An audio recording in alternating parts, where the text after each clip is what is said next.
တရားစထိုင်မယ်တရားမှတ်မယ်တရားနှလုံးသွင်းမယ်ခါကိုမမှတ်တာခါကြီးတအားလွန်ကျွံမှတ်ထားเสียမလို့ကော့နေထားเสียမလို့ခါမှတ်ထားရင်ရခေါင်းကိုမငုတ်ထားနဲ့ခေါင်းကြီးတအားမပေါ်ထားနဲ့အခုတရားအားထုတ်မယ်တရားထိုင်တော့မယ်ဆိုရင်မဖြစ်သေးတဲ့အကြောင်းအရာတွေမစင်စားနဲ့ဖြစ်ပြီးသားကိစ္စတွေမတွေးနေတော့အခုတရားအားထုတ်မယ်ဆိုတရားပေါ်မှာစိတ်ဝင်စားနဲ့တရားကိုယုံယုံကြည်ကြည်တရားသိခြင်းနဲ့စိတ်ဝင်စားတဲ့စိတ်နဲ့တရားနဲ့နှလုံးသွင်းရမယ်အဲ့တော့နာသီဝဝတတိကအာနာပါနာကနေဥစွာပထမဝေနာလေးတိထွက်တာလေးတိဝေလီဝေနာလေးတိထွက်လေထွက်တာလေးတိဝေလီနာသီဝဘဝဝေနာရင်ဝေလီလေးဝေနာလေးတိလိုက်တယ်ထွက်လေလေးနာသီဝဘဝထွက်သွားရင်ထွက်တာလေးတိလိုက်တယ်အဲ့ဒီအတိတတိနဲ့ဘယင်ဥစွာစိတ်ကိုတည်ငြိမ်အောင်တတိနဲ့စောက်တယ်အရှုဇန်နဲ့လိုက်တဲ့သူကအဲ့ဒီအရှုဇန်လေးနဲ့အဲ့ဒီတတိကိုအဲ့ဒီနေရာမှာထားအတိကိုအဲ့ဒီနေရာမှာထားရှုနေပြီးတော့အာယုံကိုမပြန့်နိုင်စေနဲ့ပုံမှန်တိုင်းရှုတဲ့သူကရှုတိုင်းပြီးတတိရှိပြီလေစီတတိလေးနဲ့ကြည့်ဝင်လေဝင်တိုင်းသိထွက်လေထွက်တိုင်းသိဝင်လေအစဝင်လေလေဝင်လေအဆုံးကိုသိတယ်ထွက်လေအစထွက်လေလေထွက်လေအဆုံးကိုသိတယ်သိတယ်ဆိုတာလေးကကိုယ့်ရဲ့အသိစိတ်ကလေးကအပြင်ကိုထွက်သွားမှဆိုလို့သိတယ်ဆိုပြီးတော့တတိနဲ့အကဲခတ်အဲဒီလိုအကဲခတ်နေရှုနေတဲ့အချိန်မှာတတိယရှိလာပြီစိတ်တွေမပြန့်တော့ဘူးဆိုရင်နှလုံးသွင်းမယ်ဘယ်လိုနှလုံးသွင်းမလို့ဘယ်ရာကိုနှလုံးသွင်းမလို့အမာဒိဋ္ဌိလက္ခဏာဖြစ်တဲ့ရုပ်နဲ့နာမ်ကိုနှလုံးသွင်းခဏကဝင်လေဆိုတဲ့ဝင်လေလေးဟာလေဆိုတာကရုပ်သိတဲ့စိတ်ကနာမ်ဝင်လေလေးဝင်တာသိလိုက်တော့ရုပ်နာမ်ထွက်လေလေးထွက်တာသိလိုက်တော့ရုပ်နာမ်ဝင်လေဝင်တာသိတော့ရုပ်နာမ်ထွက်လေထွက်တာသိတော့ရုပ်နာမ်သိတိုင်းမှစိတ်ကိုလျှော့တာအတွေးတွေမပူစေနဲ့မလိုတာတွေမတွေးနဲ့မလိုတာတွေတွေးတော့မစင်စားတဲ့အရာတွေစဉ်းစားမိတယ်တစ်လုံးတည်းကိုမှတ်အခုတည်းကိုသိတဏှာတွေကိုကြည့်တတိနဲ့စောင့်ကြည့်အတိရှိရဲ့လားနှလုံးသွင်းမှုရှိရဲ့လား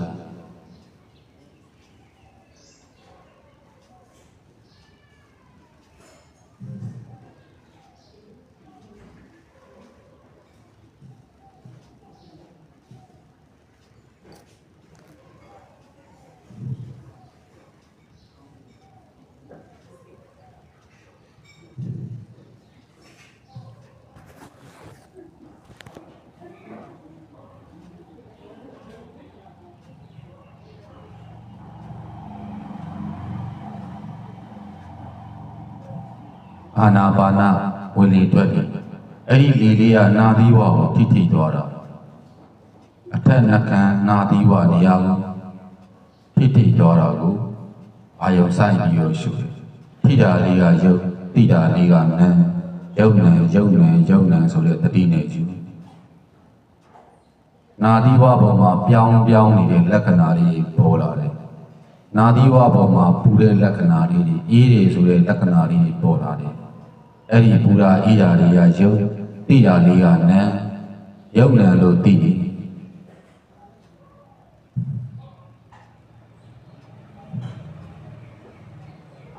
စိတ်ကိုလျှော့တာ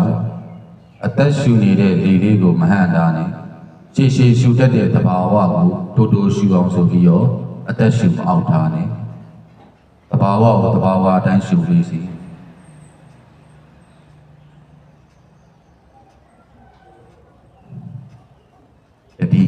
အတိက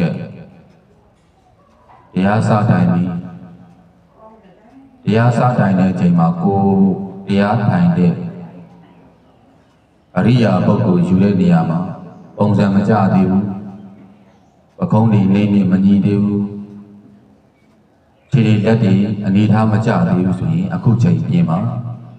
တရားအားထုတ်လို့အချိန်တန်ကြာရင်မပြင်ပါနဲ့တော့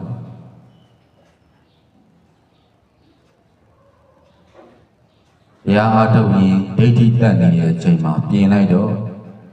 ဒိဋ္ဌိတက်နေတဲ့အချိန်မှာပြင်မိသွားတဲ့အချိန်မှာငါသဘောကပါလာတယ်ငါသဘောပါလာတော့အနတ္တကိုရှုနေတာနဲ့အလွဲကျော်ဖြစ်တတ်တယ်ကိုကစိတ်စိတ်သေးကိုယူတယ်အနတ္တရဲ့သဘောယုံ nant သဘောကိုယုံ nant လက္ခဏာကိုယူနေတဲ့အချိန်မှာကိုနဲ့ဆိုင်တဲ့ကိုပိုင်နေဆိုတဲ့အတိတ်ကကြားဖြတ်ဝင်ပြီးနောက်ဆက်ဝင်အခုတည်းကပြင်ခြင်းပြင်တရားထိုင်လို့ကြာရင်မပြင်နဲ့တော့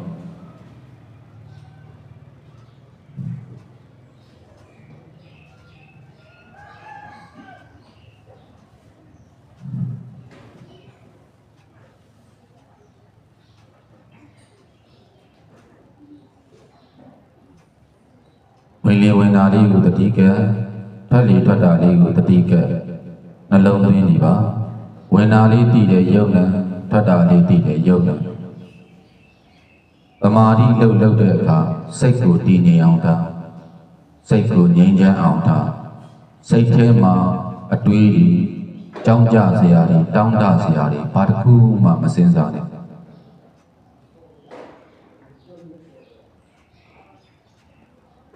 စိတ်နဲ့ကိုတသားတည်းဖြစ်အောင်ရှုရတယ်။ရုပ်နဲ့နာတသားတည်းဖြစ်အောင်ရှုရတယ်။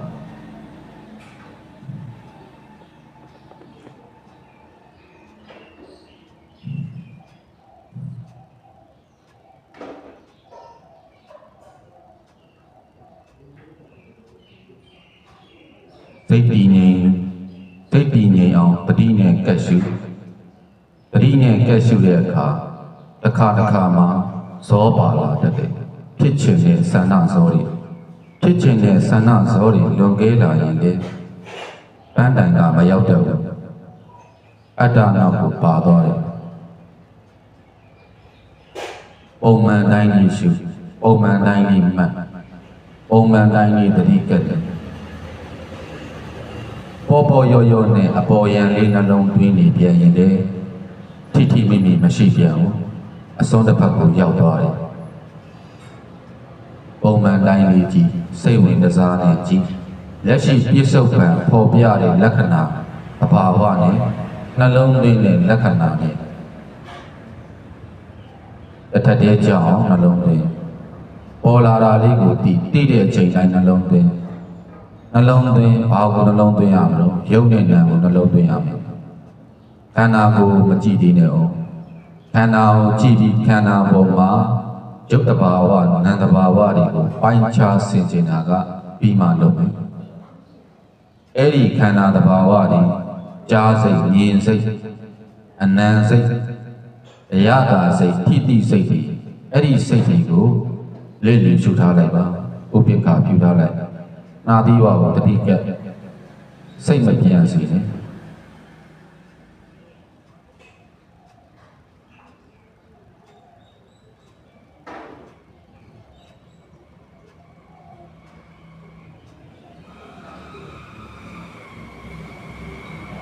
နှလုံးသွင်းနေပါတောက်လျှောက်ကိုနှလုံးသွင်းနေပါဥပိ္ပခာပြုထားတဲ့အချိန်မှာစိတ်တွေတစ်စိတ်တည်းဖြစ်ရမယ်နှလုံးသွင်းစိတ်တွေတစ်စိတ်တည်းဖြစ်ရမယ်ယုံနာမှုပဲနှလုံးသွင်းအရှုခံအရှုဉဏ်တဏှာလည်းဖြစ်ရမယ်ယုံနာကိုကြည့်ပြီးယုံနာလို့ရည်ရွတ်ပြီးယုံနာလို့နှလုံးသွင်းနေတယ်နှလုံးသွင်းနေတဲ့အချိန်မှာသိလိုက်တော့ယုံနာဘောကနေဝိညာဉ်ခန္ဓာဖြစ်သွားတယ်အရှုခံဖြစ်တဲ့ရုပ်ကိုကြည့်နေတော့အဲ့ဒါကရူပခန္ဓာနှလုံးသွင်းနေတဲ့ပညာကပညာခန္ဓာနှလုံးသွင်းတာလေးစိတ်မှာဆွဲတော့အဲ့ဒါလေးကသင်္ခါရခန္ဓာနှလုံးသွင်းနေတာလေးတစ်ခုတည်းကိုပဲစိတ်ကခံစားနေတော့ဝေဒနာခန္ဓာခန္ဓာ၅ပါးတစ်ချက်သိတဲ့ခန္ဓာ၅ပါးတစ်ချက်သိတဲ့ခန္ဓာ၅ပါးခန္ဓာ၅ပါးဘာကြောင့်ဖြစ်လဲမစင်စားနဲ့ တိတဲ့တိတိုင်းနှလုံးသွင်းနေတိုင်းနှလုံးသွင်းနေတိုင်းဟာခန္ဓာ၅ပါးပဲဒါကဥပါဒဏ်နဲ့ခန္ဓာ၅ပါးမဟုတ်ဝိဇ္ဇာခန္ဓာ၅ပါးသမာဓိဋ္ဌိခန္ဓာ၅ပါးနှလုံးမသွင်းဘူးနှလုံးသွင်းစိတ်ကြီးပျောက်သွားရင်စိတ်ဟာသူဆွဲရအာယုံရဲ့စီစားရနောက်ကိုစိတ်ကပါသွားတတ်တယ်စိတ်ထဲကအတွေးတွေနောက်ကိုပါသွားတတ်တယ်တတိထားပါ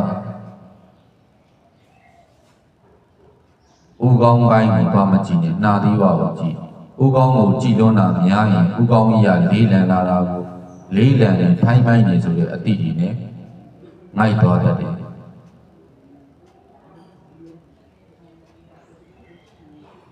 နာသီဝဆိုရင်နာသီဝအထက်နှကန်းနေရာဝန်းကျင်နေရာလည်းကျန်တဲ့နေရာကိုမရှုနေအောင်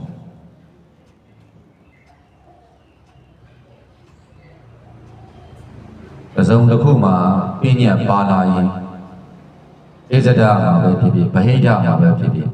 ဒိဋ္ဌိကတ်လာပြီဆိုတာချင်းအတွေးဝင်လာတာပဲမောဟကလိုက်လာတယ်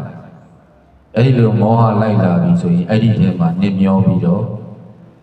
တွေ့တာသွားတယ်အဲ့ဒီစိတ်တွေကိုနှလုံးသွင်းနေတော့အဲ့ဒီစိတ်ပေါ်မှာဥပါဒဏ်နဲ့ခန္ဓာ၅ပါးတွေဖြစ်တယ်သမာဓိဋ္ဌိယုံနဲ့ဉာဏ်ကိုပဲသိယုံနဲ့လို့ပဲမှတ်နေယုံနဲ့လို့ပဲစဉ်းကျင်နေ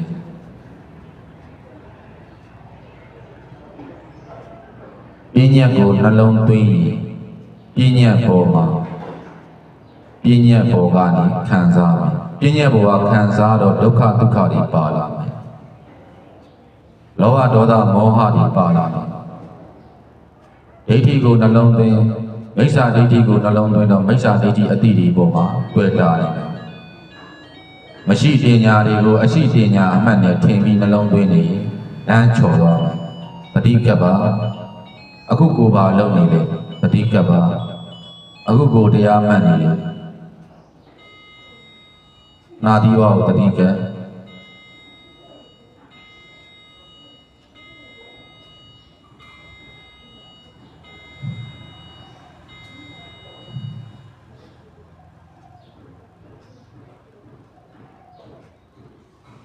နာသီဝကိုတတိက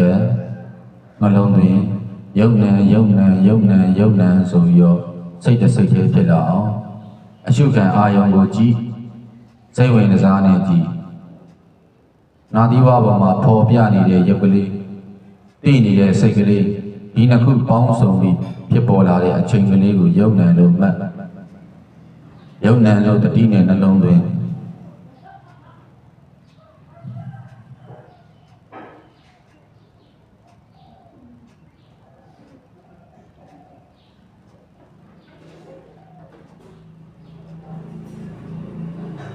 အဲ့ဒီနာသီဝပေါ်မှာဖြစ်နေတာလေးရရုပ်သိတဲ့စိတ်ကနံအဲ့ဒီနာသီဝပေါ်ကဝင်လေထွက်လေလေးဖြစ်အောင်ဘသူကလောက်တာလဲဘသူမှမလုပ်ဘူးငါမှမဟုတ်ပဲကိုလုပ်တယ်လို့မထင်နဲ့သူသဘောသူရှုနေတာဒါဟာရုပ်သဘောသိတဲ့စိတ်ကတော့ငါပိုင်လို့လားငါနဲ့ဆိုင်လို့လားငါဟာဟုတ်လို့လားငါဟာမှမဟုတ်ပဲငါမှမပိုင်ပဲနာရဲ့သဘောရုပ်နာသဘောဝင်လေဝင်တာလေးပြီးတော့လေယုံနံသဘောထွက်လေထွက်တာလေးပြီးတော့လေယုံနံသဘော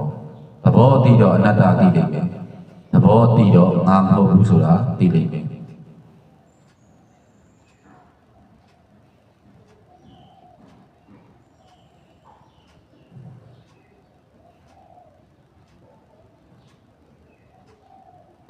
တစ်ချက်ရှုတစ်ချက်မှရှုတိုင်းတည်ဝင်လေစဖြစ်တဲ့နေရာကနေဝင်လေထွက်လေရှည်ရှုတတ်တဲ့သူကဝင်လေစဖြစ်တဲ့နေရာအလေလောက်ထိရောက်တယ်အဆုံးကြီးဆုံးသွားတဲ့ဒီတနေရာမှမလွတ်အောင်လက္ခဏာကိုတင်ပြီးနှလုံးသွင်းတနေရာလောက်တစ်ခွက်လောက်လွတ်သွားရင်တတိလွတ်သွားမယ်တတိလွတ်ရင်ငိုက်သွားတတ်တယ်အတွေးတွေနောက်ကိုပါသွားတတ်တယ်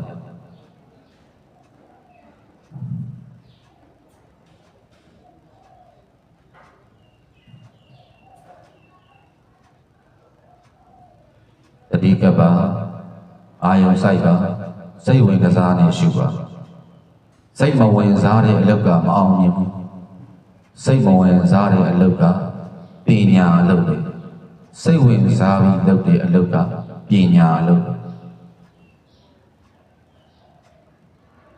တရားတရားနဲ့ကြိုးစားပါဝရိယနဲ့ကြိုးစားပါတတိကပ်ပြီးလုပ်ရတဲ့အလုပ်တတိရှိပါ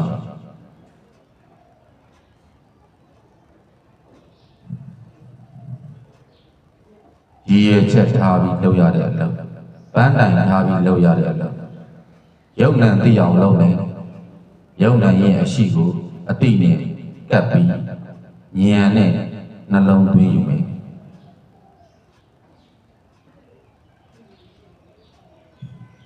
နှလုံးသွင်း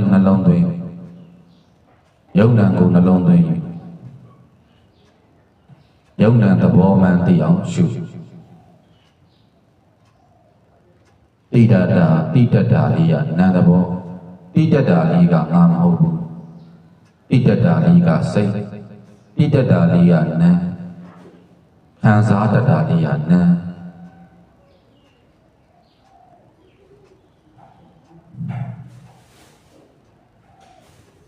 မတွေးနဲ့အတွေးတွေပါလာရင်အဲ့အတွေးတွေနောက်ကိုပါသွားလိမ့်မယ်အတွေးတွေကငါမှမဟုတ်တာအဝိဇ္ဇာတင်ညာတွေအဝိဇ္ဇာရဲ့လှည့်စားမှုတွေကိုသိရမယ်တရားကိုကြည့်ရမယ်တရားကိုနှလုံးသွင်းရမယ်တရားကိုပဲစောင့်ကြည့်တယ်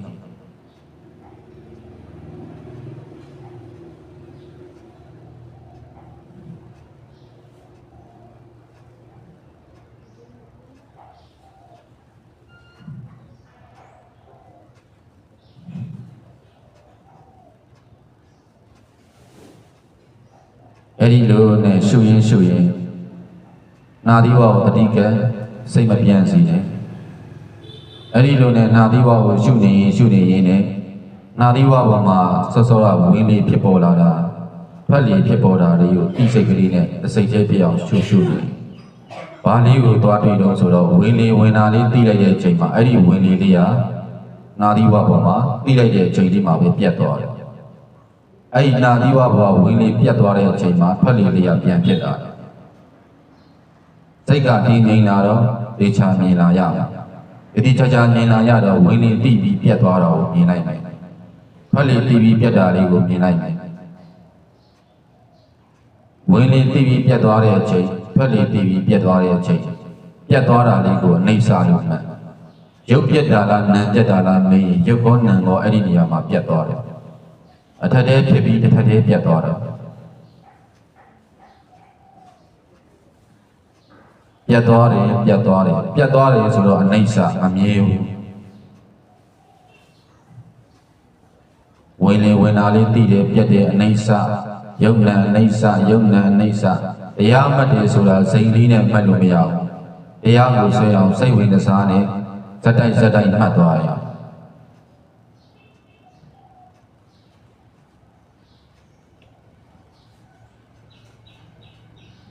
နာသီဝပေါ်မှာဖြစ်နေတဲ့ဝင်လေထွက်လေလေးကအေးတဲ့အရာကပူတဲ့အရာကိုခံစားမိရင်အဲ့ဒီခံစားမှုကိုမျောသွားမယ်တတိကထာပါ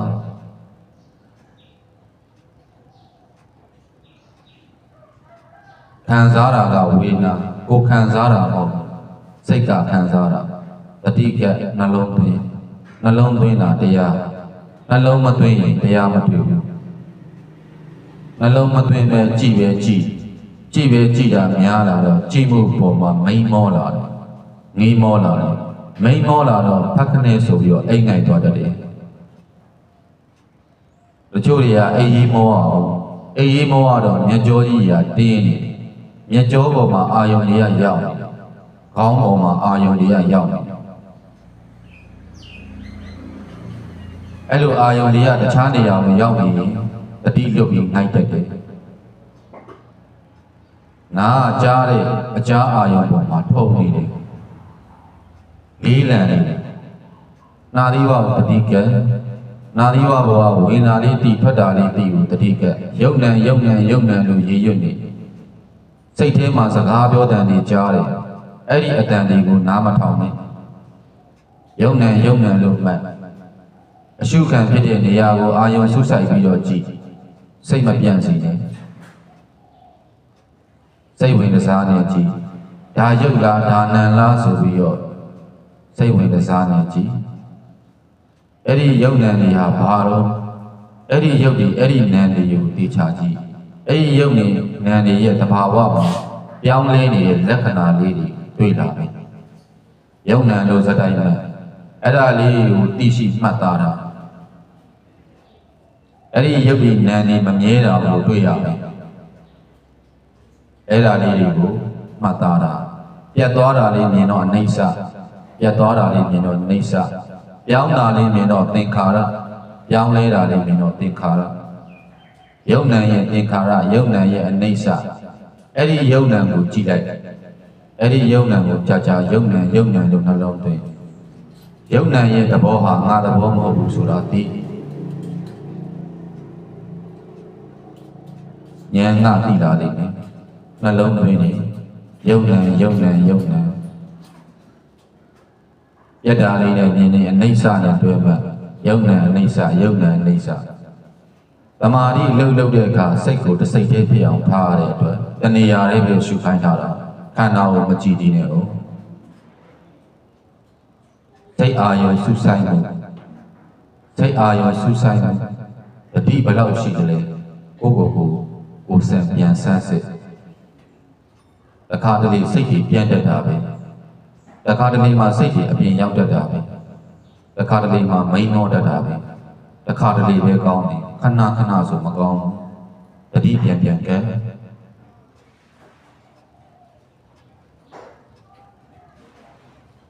ငါဒီဝါကိုတတိပြန်ကဲပြန်ပြီးနှလုံးသွင်းနေဝင်လေထွက်လေမထင်ရှားရင်ထင်ရှားအောင်ရှေ့ရှေ့ပြန်ထုတ်ရှူတဲ့လေလေးကိုတိတတိကပ်ပြီးယုံညာလို့မှတ်နေဝင်လေထွက်လေပေါ်လာပြီးထင်ရှားနေတဲ့သူကသဘာဝကိုသဘာဝအတိုင်းထားသဘာဝကိုငါမဟုတ်ဘူးလို့သဘောထားဝင်လေတည်တဲ့ယုံညာထွက်လေတည်တဲ့ယုံညာပြတ်တာလေးနဲ့တွင်းနေတဲ့အနိစ္စယုံနာအနိစ္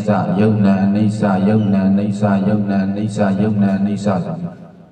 အဲ့ဒီမှာမှတ်နေအရှုခံအာယုံလေးမပြောက်သွားစေနဲ့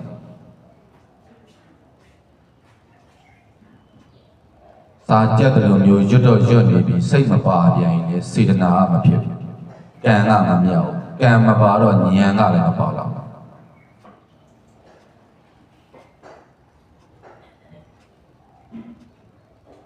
စိတ်ဝင်စားနေကြည့်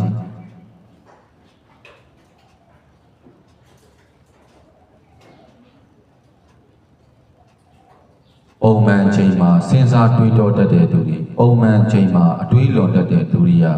တရားထိုင်ရင်အဲ့ဒီအတွေးတွေကမစီမဆိုင်ပေါ်လာတတ်တယ်ဂယုဆိုင်ပါတတိထားပြီးအကဲခတ်ပါ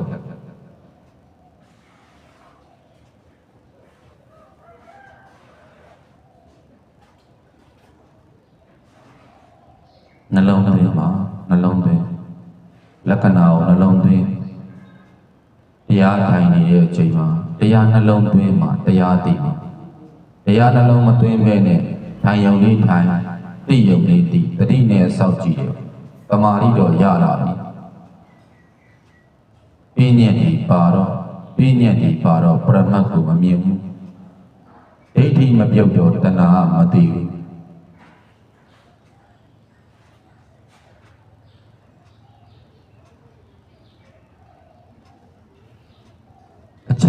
အချိန်တိုင်းစက္ကန့်တိုင်းကိုအလွတ်မပေးပဲရှုဖြစ်တာနဲ့ပြတ်တာနဲ့တိတာနဲ့ပြတ်တာနဲ့တစ်စုံတွဲပြီးမြင်သွားတာလေးကိုရှု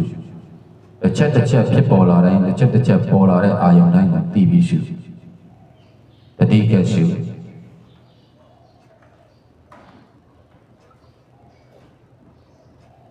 အရှုခံကနာသီဝပေါ်မှာရှိပါတယ်အတွေးရုပ်တွေကိုမရှုနဲ့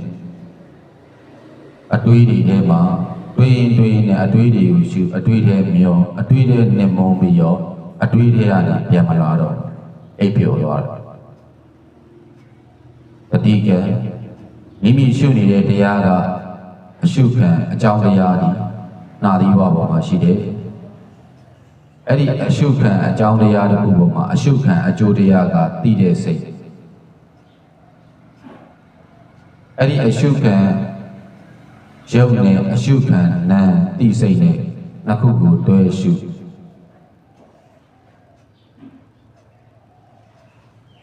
ဘယ်လိုရှုရမလဲရုပ်နာမ်လို့ရှု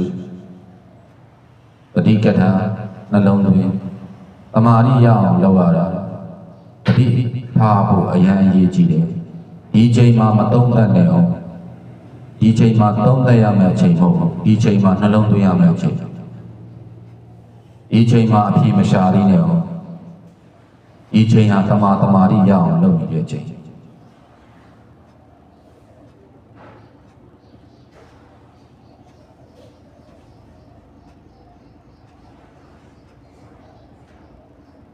နှလုံးသွင်းနေ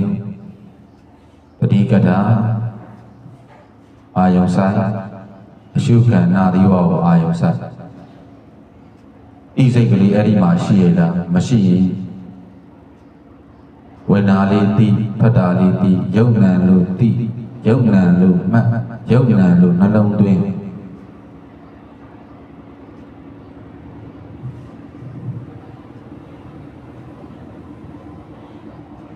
စိတ်ထဲကနေရေရုပ်စိတ်ထဲကနေမှတ်သားစိတ်ထဲကနေအဲ့ဒီရုပ်နဲ့အကြောင်းတစ်ခုတည်းကိုပဲကြည့်ပြီးအကြောင်းရင်းခံရှိတဲ့နေရာကိုရှုပြီး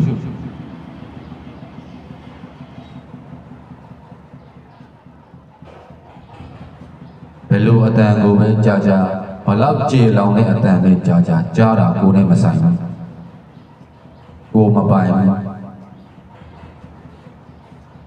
ကိုယ်နဲ့မဆိုင်ဘူးကိုယ်လောက်ရမှာနာသီဝပေါ်မှာတစ်စိတ်တည်းပြအောင်ရှုတတိကရှုအတိကရှု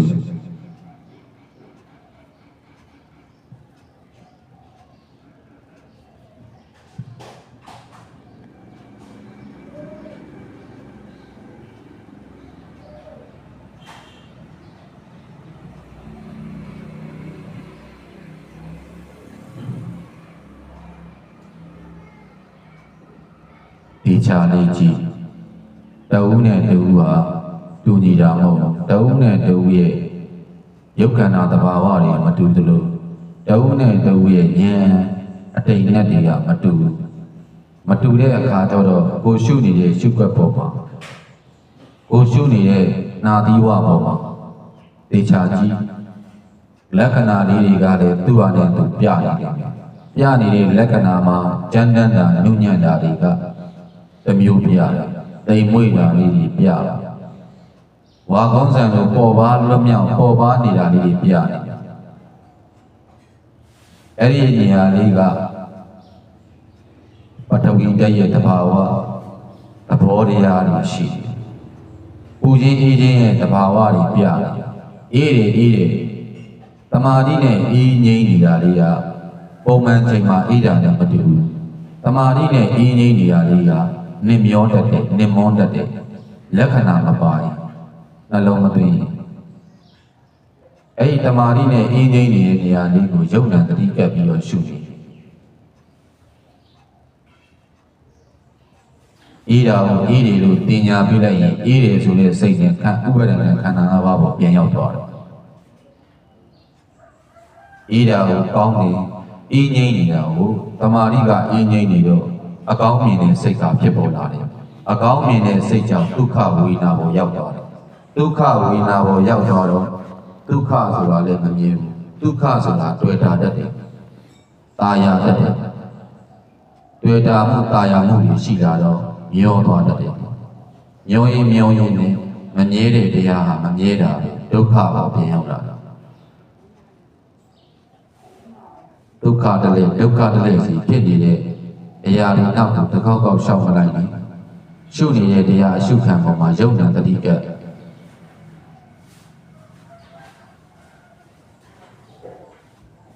ပြစ္ဆုတ်ကံဘလို့ပြရသူပြတာလေးကိုကြည့်ယုံနာတတိနဲ့နှလုံးသွင်း